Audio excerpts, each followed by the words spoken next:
ભાઈ બીજ પર અમારા બધા માટે બનાવ્યું હતું મારા મમ્મીએ ખાસ એવું ગુજરાતી ટ્રેડિશનલ ઊંધિયું.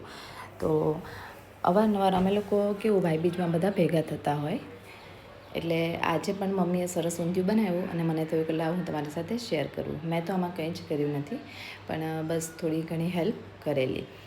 અને તમે લોકો ભાઈ બીજમાં શું કરો છો? બહાર જમવા જાઓ છો કે ઘરે કંઈક બનાવો છો? એ પણ મને કમેન્ટમાં જરૂરથી કહેજો. કે આજે હું ને મારી સિસ્ટર બે મારા મમ્મીના ઘરે આવેલા છીએ અને અમે બધાએ સાથે મળીને અને ભાઈ બીજ સેલિબ્રેટ કરી હતી.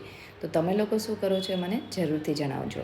અને હા, અમે લોકો તો કહેવાય ને કે ભાઈ બીજના દિવસે ખાસ ઊંધિયું બને જ છે.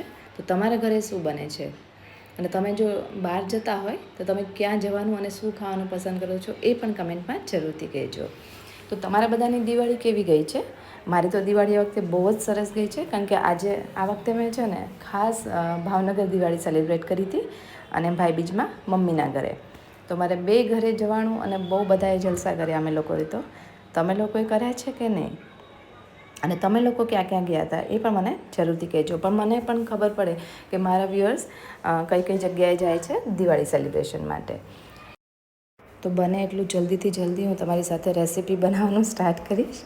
અત્યારે તો મેં એવું કંઈ છે નહીં કે હું અત્યારે કોઈ જગ્યાએ રેસીપી શૂટ કરી શકું, એટલા માટે મેં તમારી સાથે રેસીપી શેર નથી કરી. તો ચલો ફરી મળશું એક નવી રેસીપી સાથે. Thank you.